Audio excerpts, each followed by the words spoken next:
Panimula. Sa araling ito ay iyong matututunan ang mga kaalaman at kasanayan sa gawaing elektrisidad. Ang elektrisidad ay isa sa mahalagang yaman na kailangan ng isang pamilya at ng bawat mamamayan sa buong komunidad. Aralin natin ngayon, tatalakayin natin ang mga kaalaman at kasanayan sa gawaing elektrisidad na dapat malaman ng isang batang tulad mo. Aralin 1. Natatalakay ang kaalaman at kasanayan sa gawaing elektrisidad.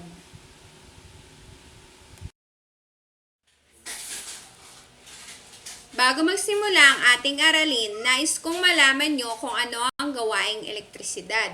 Ang gawaing elektrisidad ay isa pang mahalagang lawak sa edukasyong pangkabuhayan. Dito makakamit ng mga mag-aaral ang batayang kaalaman at kasanayan tungkol sa elektrisidad, mga kaukulang pag-iingat at mga pangkaligtasang gawi upang makaiwas sa sakuna. Ito ay gawain na ginagamitan ng elektrisidad o kuryente.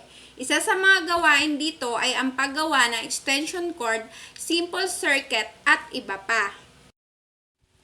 Ngayon, pag-aralan natin ang mahalagang kaalaman na dapat matutunan ng isang mag-aaral na tulad mo na may kinalaman sa gawaing elektrisidad. Makinig kayo ng mabuti.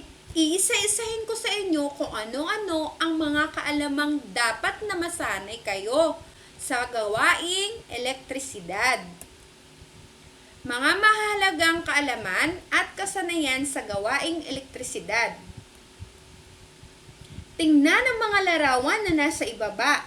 Ano-anong mga ginagawa ng nasa larawan ang nakikita mo? Unang larawan. Pagmasdan ng mabuti ang larawan. Ano kaya ang ginagawa ng mga batang nasa larawan? Mahusay ang iyong sagot. Gumagawa sila ng isang extension cord.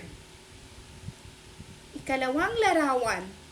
Ano ang napapansin o nakikita mo sa ikalawang larawan? Tama, may baterya. Meron din switch. At merong bombilya. Mahusay! Ang nakikita mo sa ikalawang larawan ay paggawa ng isang simple circuit. Sila ay gumagawa ng simple circuit.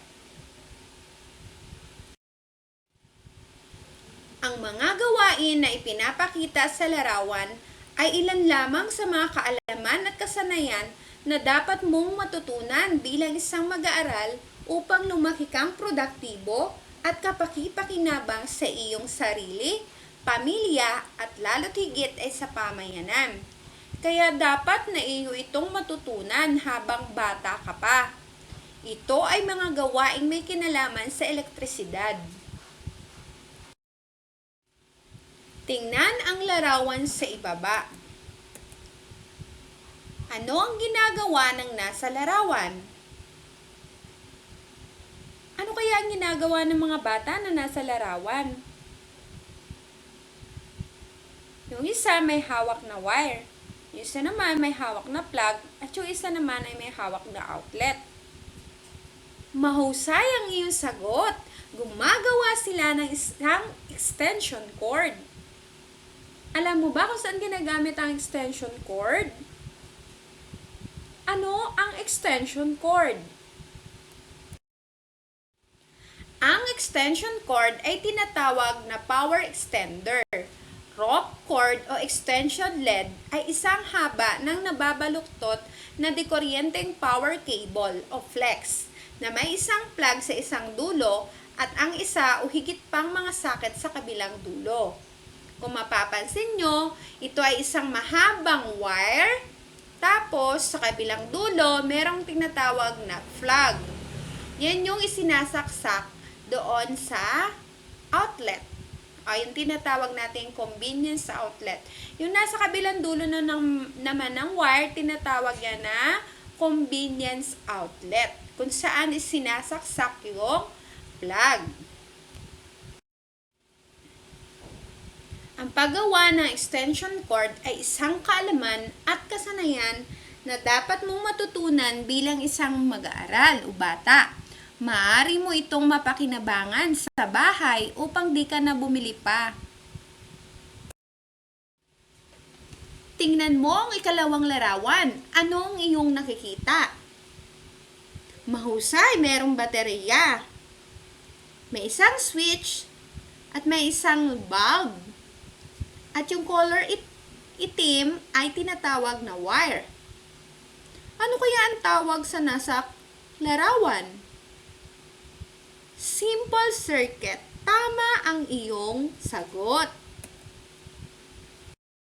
Magaling! Ang simple circuit ay isang kaalaman na dapat mo ring matutunan sa gawaing elektrisidad. Ito ay isang circuit na pinagdadaanan ng daloy ng kuryente. At ang isang simple circuit ay naglalaman ng tatlong mga bahagi, tulad ng baterya, switch, isang bumbilya.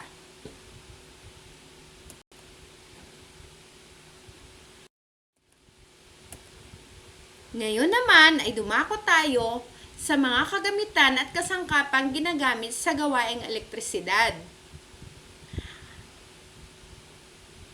Sa gawaing elektrisidad kasi, kailangan malaman mo, meron kang mga kaalaman at kasanayan sa pagkilala ng mga kagamitan at kasangkapang ginagamit sa paggawa ng mga gawaing elektrisidad. Makinig kayo ng mabuti. Iisa-isahin ko sa inyo upang makilala nyo ang bawat kagamitan na kakailanganin natin sa gawaing elektrisidad. Handa na ba kayo? Unang larawan. Ano ang ngalan ng larawan? Mahusay. Ang tawag dito ay isang electric drill o kilala siya sa tawag na portable electric drill. Tama ka, para siyang baril.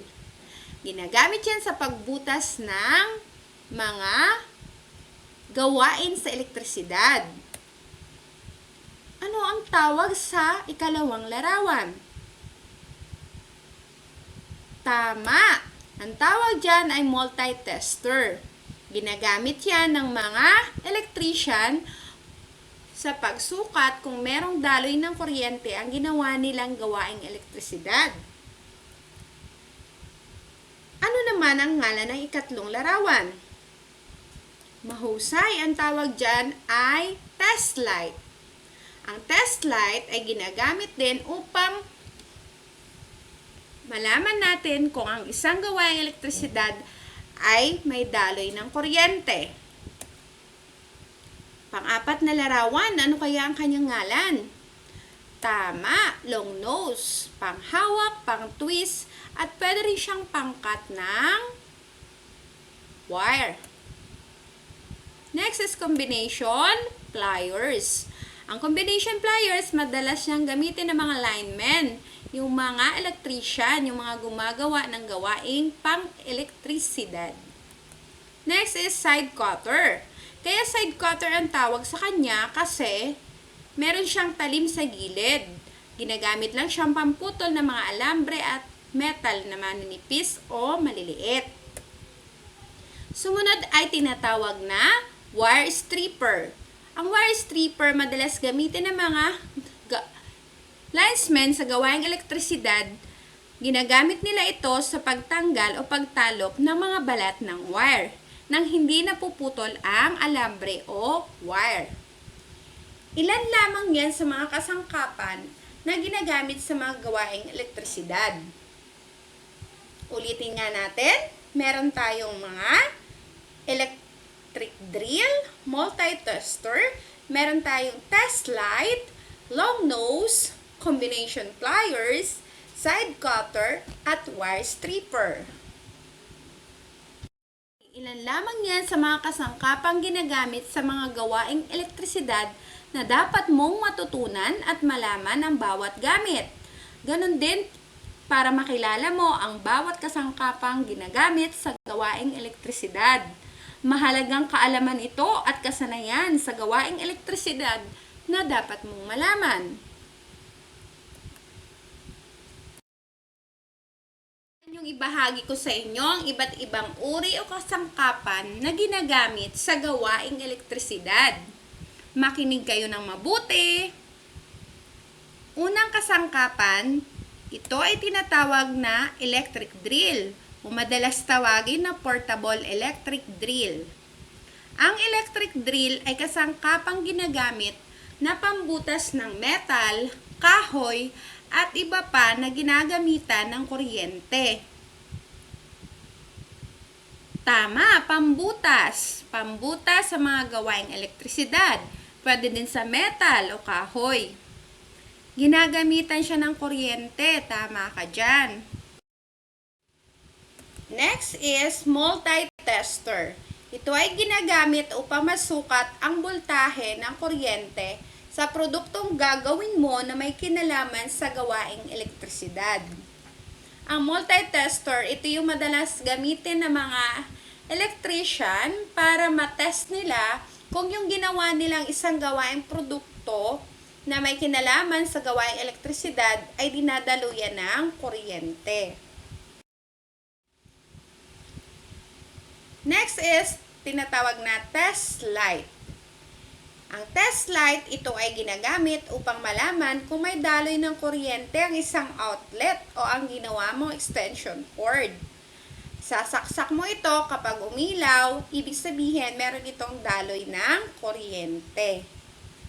Saan nga muli ginagamit ang test light? Tama! Ginagamit upang malaman kung may daloy ng kuryente ang isang outlet o ang isang extension cord. Mahusay ang iyong sagot. Next, side cutter. Ang side cutter, ito ay ginagamit na pamputol o pamutol ng mga wire. Yung mga malinipis na wire, ginagamit siya. Kaya siya tinawag na side cutter kasi nasa gilid ang kanyang talim. Saan nga muli ginagamit ang side cutter? Mahusay ang iyong sagot, pamutol ng mga wire o alambre. Next is combination pliers. Ang combination pliers ay karaniwang ginagamit ng mga linesmen o gumagawa ng kuryente sa mga poste. Pinampuputol, hawak at ikot o twist ito ng mga wire, lalo na ang solid wire. Madalas itong gamitin kasi para hindi sumasakit yung kamay mo kapag maghahawak ka ng wire o cable. Next is tinatawag na long nose. Ito ay ginagamit na panghawak, pang-ikot o twist at putol ng alambre at wire. Kaya siya tinawag na long nose kasi yung kanyang hugis ay mahabang ilong. Next is wire stripper. Ayan, siguro hindi kayo familiar sa wire stripper. Ang wire stripper, ito ay ginagamit na pambalat ng mga wire nang hindi napuputol ang wire o alambre. Meron niyang iba't ibang sukat ng wire. Doon mo siya ilulusot sa mga bilog na may sukat. Halimbawa, solid wire na 16 ang sukat, isusuot mo siya doon sa 16 bago mo siya strip. Kaya wire stripper, pambalat ng balat ng wire. Mga materyales na pang-elektrisidad. Lamp holder. Ito ang pinaglalagyan at tumahawak sa ilaw o bumbilya. Switch. Ito ang nagsisilbing kumokontrol upang mapatay at mabuhay ang ilaw. Male plug. Ito ang isinasaksak sa convenience outlet para dumaloy ang kuryente. Convenience outlet. Dito isinasaksak ang male plug. Ito ang pansamantalang pinagkukunan ng kuryente para sa mga dekuryenteng kasangkapan. Fuse. Ito ay ginagamit na pangprotekta sa dekuryenteng kasangkapan na kusang pumuputok upang putulin ang daloy ng kuryente kapag nagkakaroon ng short circuit. Circuit breaker. Ito ay pangprotekta sa dekuryenteng kasangkapan na kung saan pinuputol ang daloy ng kuryente tuwing magkakaroon ng overload o short circuit. Junction box. Dito ay pinagkakabit-kabit ang mga wire. Ito rin ang magpoproteksyon sa mga wire. Utility box. Ito ay hugis parehaba nangyari sa PVC o plastic kung saan ang mga nakabaon sa pader na gamit gaya ng convenience outlet at switch ay magkakabit. Flat cord. Ito ang dinadaluyan ng kuryente mula sa outlet papunta sa kasangkapan. Conduit or pipes. Ito ang nagpoproteksyon sa mga wire. Dito sila pinadadaan. Clamp. Ito ang humahawak upang maayos ang pagkakakabit ng mga wire at di madaling matanggal. Connectors. Ito ay inalalagay sa dulo ng conduit para makabit ng maayos sa junction box at utility box. Electrical tape. Ito ay ginagamit upang maiwasan ang pagkakuryente, binabalutan ang mga wires na nabalatan pati ang mga dugtungan ng wires. Uri ng kagamitan at kasangkapang pang-elektrisidad. Ang kagamitang elektrikal ay mga aparato na tumutulong sa isang electrician upang makabuo at makapagbigay ng maayos na serbisyo na may kinalaman sa elektrisidad. Samantalang, ang kasangkapang elektrikal naman ay makina na pinapagana ng elektrisidad. Ito ay tumutulong upang mapadali at maging tama ang mga gagawing produkto at serbisyong elektrisidad.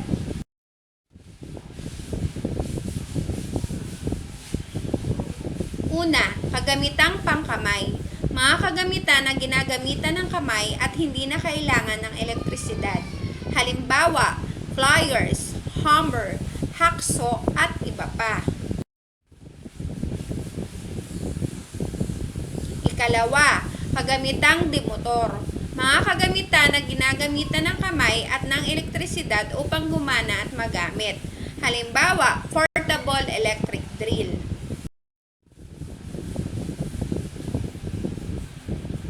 Ikatlo, kagamitang debomba.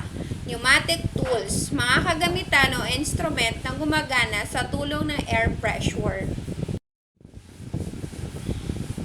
Dito nagtatapos ang ating aralin tungkol sa mga kaalaman at kasanayan sa gawaing elektrisidad. Paalam! Hanggang sa muli!